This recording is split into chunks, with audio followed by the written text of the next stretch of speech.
Good evening and welcome to another edition of Down to the Wire. I'm your host, derbyologist, and joining me again this weekend is Captain with Candice, Candice Hare. And Candice, this week we're going to kind of take an eclectic look at the races here. We've got some different races picked out. First off, let's start out at Belmont, and they have the Nobel Damsel Stakes, which I thought came up really competitive. There's 2 or 3 horses here on winning streaks, and that's always kind of fun to determine which horse is going to be able to rise up in class and which one is going to continue its winning ways.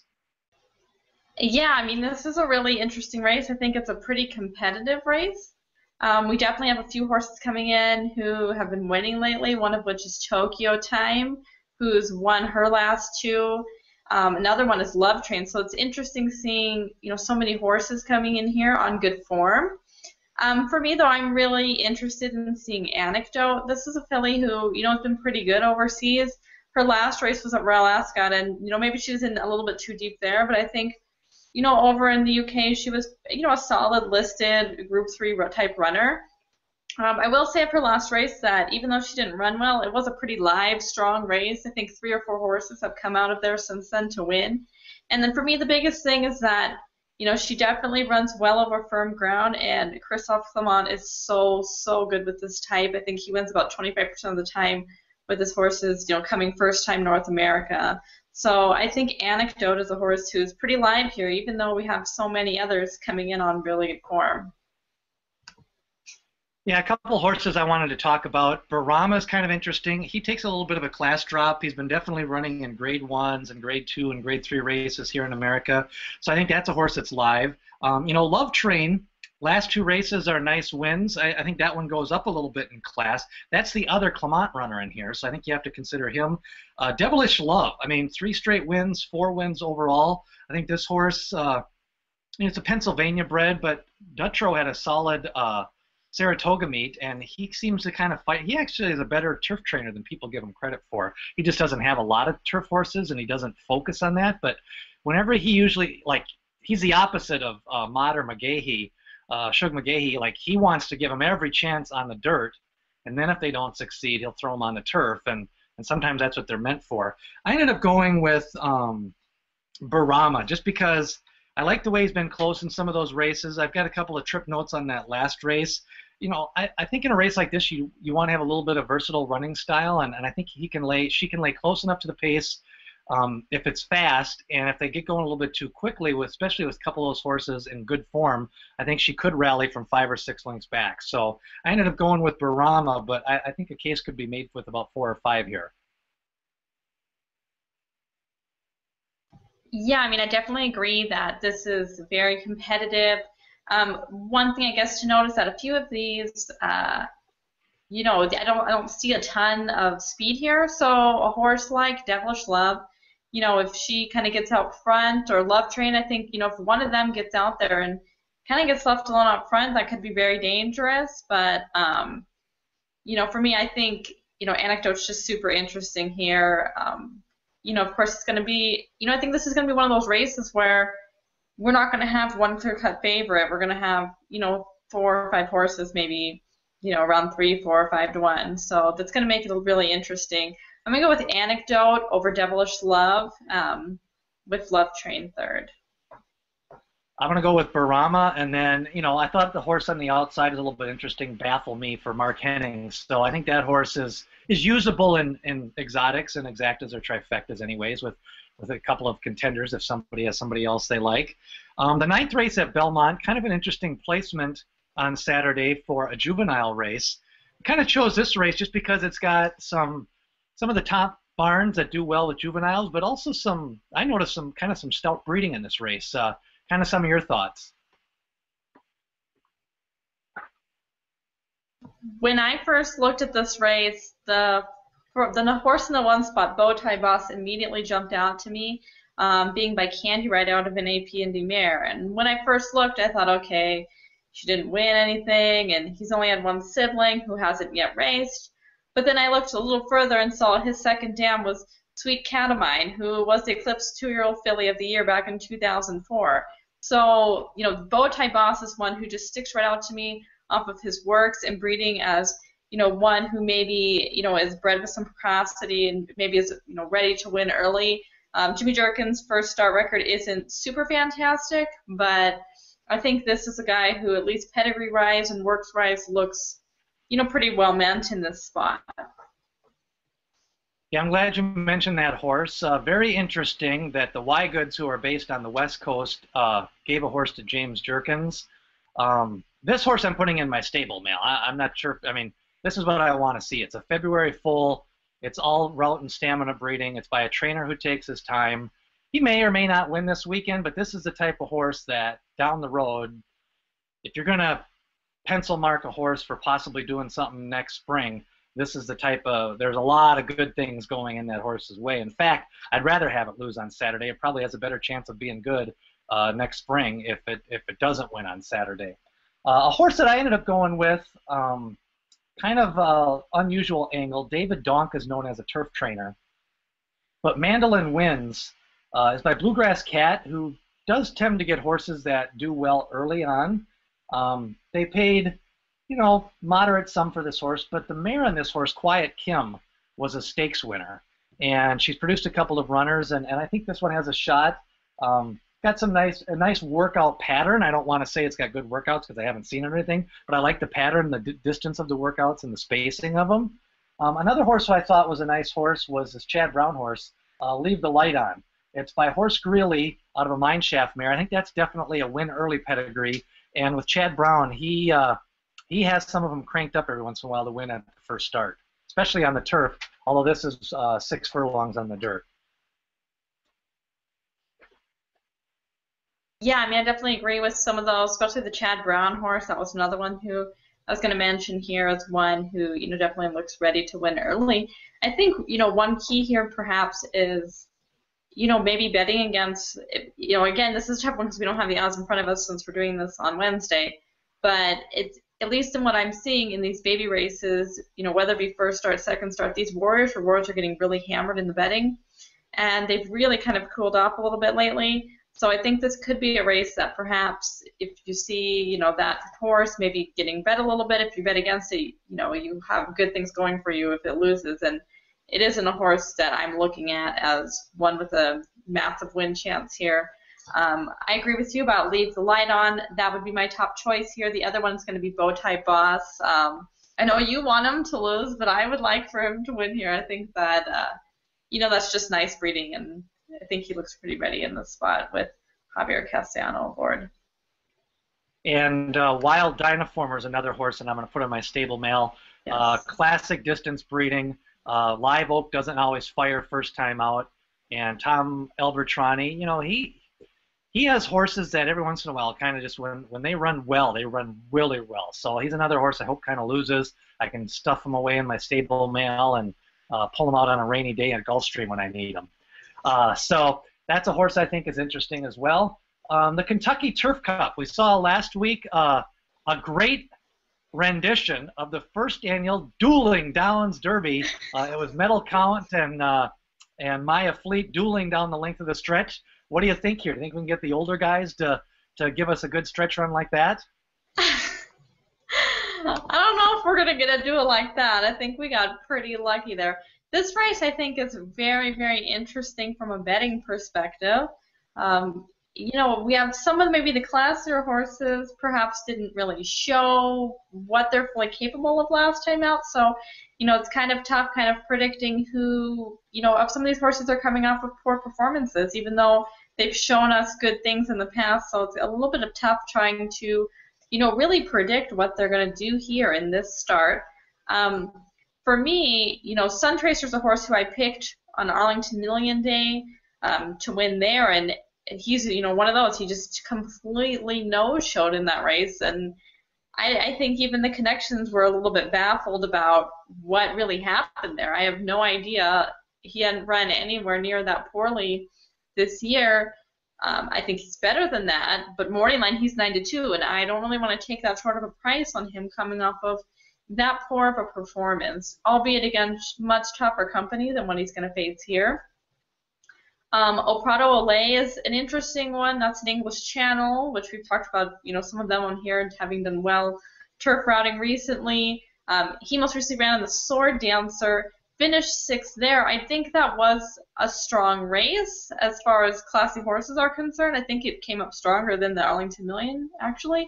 But again, I thought he really, performed poorly in there. Yes, he dueled early with Imagining, but Imagining finished second, and then he faded all the way to sixth, so I can't really justify him fading, considering how that Imagining still held on so well.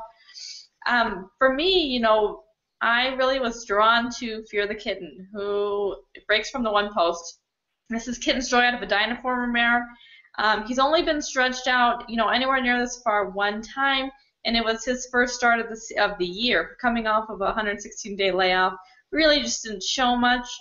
Since then, they've had him on dirt. They've mostly been running him on synthetic. I think he's run pretty well in the synthetic. In Allowance Company, he had a close second and third, both on Speedwise tracks with him, coming from far back. I think those were both nice runs. And, I just think he's bred to maybe go this far, and I'm willing to give him another chance going this far.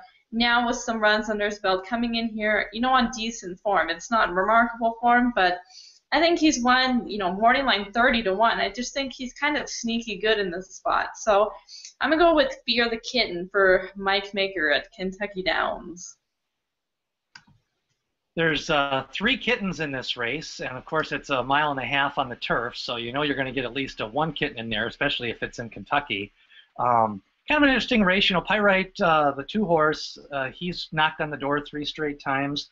I agree with you by Sun Tracer. The one excuse I'll give him for that last race, it was that unusual, the key to that race, and really the Pizza Mat winning, we talked about that, was that California horse really went out there and set some honest fractions, and I just don't think Sun Tracer was ready to be chasing kind of legitimate, I can't remember it now offhand, but I remember the 6 furlong time was like a normal 6 furlong time, not one that you would see going a mile and 3/4. So I think the field just got spread out. He got taken out of his elements a little bit further behind. But then again, you could also say, yeah, when an older horse goes off form in August, sometimes that's not a good sign. So I'm going to lean, I'll use him, but I'm not going to lean on him. I ended up going with a horse called Tricky Hat. This horse intrigues me. He's an older horse.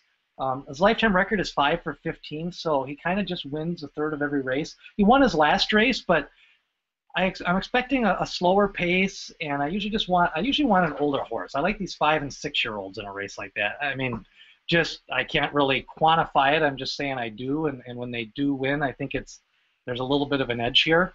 War Dancer, he's taken a drop in class. Ken McPeak does well at Kentucky Downs, so I could see some people using him. To me, it's one of those races where you try to pick maybe 4 horses and just exacta-box them, something like that. So I do like Cozy Kitten a little bit as a horse underneath as well. So to me, I guess I would lean towards the Shug McGahee horse, but Cozy Kitten is usable, and even War Dancer underneath. I think it could be kind of like more of like a medal count thing last week, where War Dancer maybe has a better chance of running second or third than he actually does of winning. I'm glad that you mentioned Tricky Hat. He has Rosie Napravnik aboard, and she's one who I think has stood out during this meet as a jockey who's been riding this track really well, too. So I think that's another plus for Tricky Hat if you like him. Cozy Kitten is another one that I'm glad you mentioned him. He's not one who I'd use on top, but he's very solid as far as going long distance. Again, as far like in the company he's in, not, he doesn't run in this type of class normally, but again, he just might be one who wants to go this far. He actually has ran against Tougher and caught my attention before. Back in February at Gulfstream, he ran in the McDowmia that was won by Twilight Eclipse, and I remember that race because I picked Cozy Kitten in there as a long shot, and I mean, if you want to see him run against Tougher Company, that's a good replay to watch because he actually was coming on pretty strongly at the end before he just got completely shut down on the rail and had nowhere to go. And so, he has run against Tougher before, even though when you look at his more recent results, it's against claiming companies. So I can kind of see the angle with him underneath as well. War Dancer, I couldn't really use him here. He just seems to be one who is kind of tough to win with, that he's always there, and I just don't always see the excuses for using him time and time again. Maybe I'd use him, at the back end of a trifecta, but I'd have a really hard time justifying the win for him. So for me, my top choice is going to be Fear the Kitten. My second choice is going to be Sun Tracer, and then my third is going to be Cozy Kitten. Should be a fun race to watch, and the one thing is the races are usually pretty formful at Kentucky Downs. I do agree with you. I do think last week I quick mentioned I thought Drayden Van Dyke might have troubles there, and I think a few people kind of thought he did, and I definitely think being an experienced and jock that kind of knows that circuit, that's ridden there a few times, does help, because there's some tricky turns and that rolling uphill, finishing uphill, I think kind of some of the younger jocks don't really know how to ride on a course like that, and definitely save some horse. But you also got to be in good position. The Woodbine Mile is going to be Sunday. We're recording this on Wednesday night, so we don't have the final entries, but we do have a good list of people that we think are going to be in this race, and it's definitely Woodbine has got some great racing this weekend. On Saturday, a couple of stakes races, and then they come back with the Northern Dancer and the Woodbine Mile. Last year, it was Wise Dan winning the Woodbine Mile, which I still say that was his most impressive effort of last year. So he's skipping this year, and with that, we've got a full field expected, 10 or 11 horses. Yeah, I mean, this is certainly the race that I'm looking forward to of the weekends on Sunday. So we don't have polls or anything right now. We just have kind of an idea of who we think is running. There's a few interesting horses in here. Tradestorm is one. He ran last year in last year's edition. He finished third behind Wise Dan and saw approval. He did have a little bit of trouble there. He wasn't going to be beating Wise Dan that way, but perhaps he would have finished second there. He's finished twice coming into this race overseas, but I know those are just tune-ups off of a break, but I don't think either of those races is particularly strong. So Tradestorm might be a horse who, could be coming in here at a short price, who maybe you'd want to use, but perhaps not as a win threat.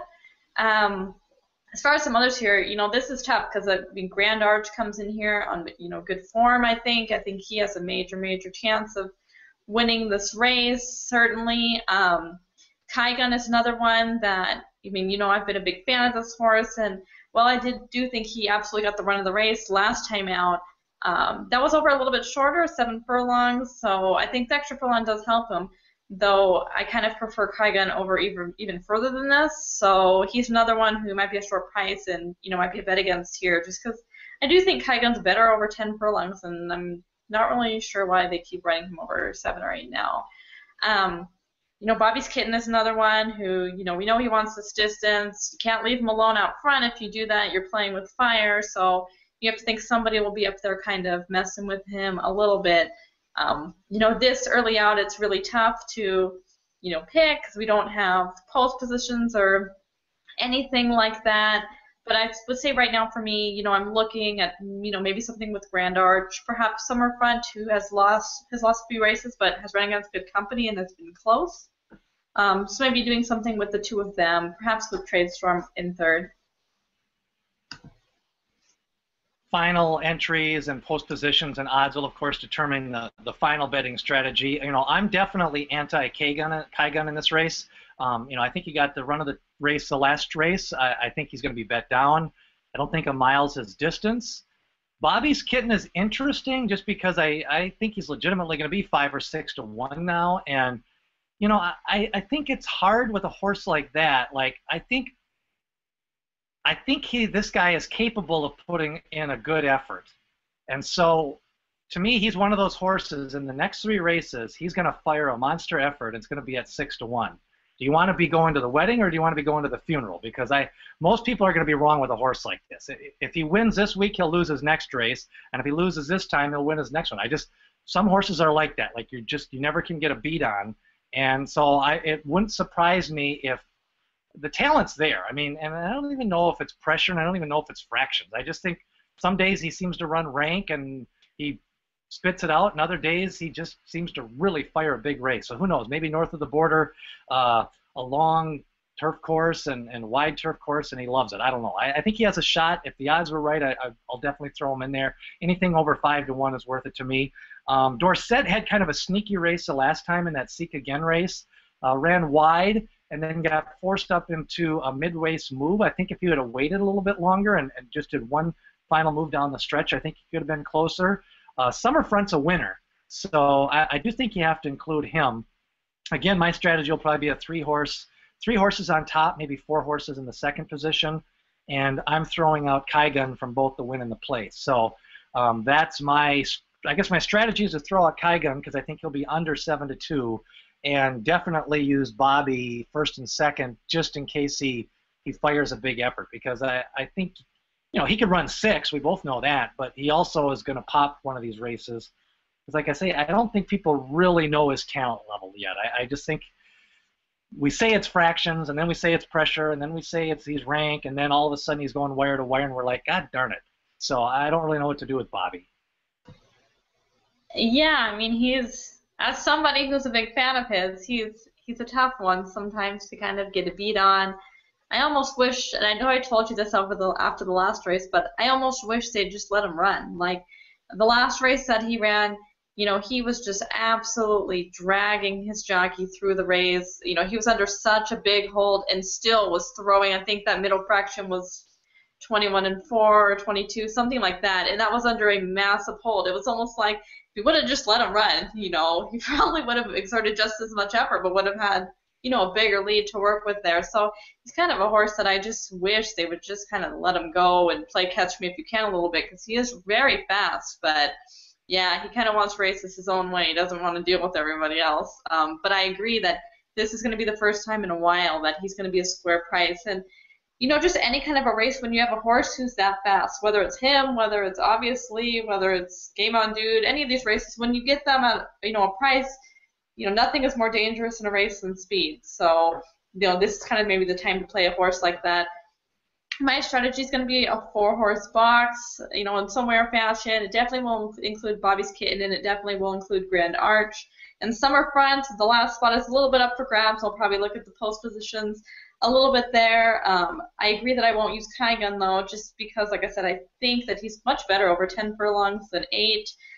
Yes, he finished second to Wise Dan, going near this distance, but I think that, that race kind of collapsed and was really weird over at Keeneland, and, I think it was a little bit deceiving, his finish there. I do think he's better over further. So some kind of an exacta box with Bobby's Kitten, Grand Arch, Summer Front, and horse also to be named for me. Good. Looking forward. Of course, that race is Sunday, and then they have the Northern Dancer and a solid weekend of racing at Woodbine. People forget their turf course. So another great busy weekend of racing, especially with Kentucky Downs. I know people are diving in that. The handle was almost $3 million last week, and it kind of gives people something to go away from LaSalle but before Santa Anita kicks in. Now, next week, we get to go to the city of brotherly love, Candice, and hopefully we'll see some Tapiture, and we'll see possibility of California Chrome, and Barron is possibly going to that race, and then also we'll get a chance to maybe see Close Hatches, and there's talk of Cassatt and Untappable showing up. So whether it's a high takeout or not, the city of brotherly love and is going to be the place to be next week. So I know we're going to take a look at 2 or 3 of those races, and we'll discuss those next week. Looking forward to it, and that's going to do it for another edition of Down to the Wire.